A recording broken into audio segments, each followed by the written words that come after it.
One of my favorite meats is carnitas. If I go to a restaurant and they have great carnitas, I don't care what else they do. I will always go back to that place because that's how much I love carnitas. When I tell you this is great carnitas, you can take my word for it. I'm going to show you how to make this. First, take a couple of oranges, slice them up, throw them into your crock pot, slow cooker. You got a whole onion that's been sliced up. You got 3 cloves to 5 cloves of garlic, somewhere in that range, depending on the size. It's going to go in there. And then we have our pork shoulder blade-in roast. This is the bone-in roast that's going to go in there. We have some Coke going in. If you can get Mexican Coke, it's fantastic. Put a couple cups of water, a couple bay leaves in there. Cook that 7 hours on high or 10 hours on low. And this is what you get. This is amazing. The bone just slides right out. This is incredible. It just falls apart on the cutting board. Now, you do not want to shred this up too finely. Just loose chop this so that you can throw this in the frying pan with some lard and get this cooked up and get it nice and crispy. This is not where you can ruin carnitas right here.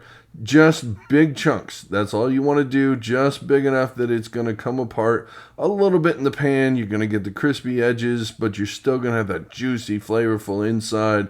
And it's tender and delicious, but still got the right crisp. This is the key factor right here, folks. This is where you make or break carnitas. Now we got our pan going. We've got a 1/4 cup of lard here. This is the snow cap lard. And it is the key to this tasting really good. We got some of the liquid that came out of the crock pot.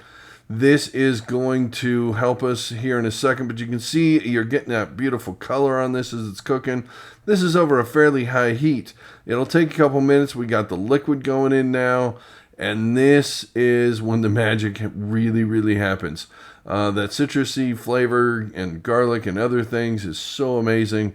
The pork starts giving off its juices and it's all rendered down. And this is about the point where you are getting pretty ready to serve this.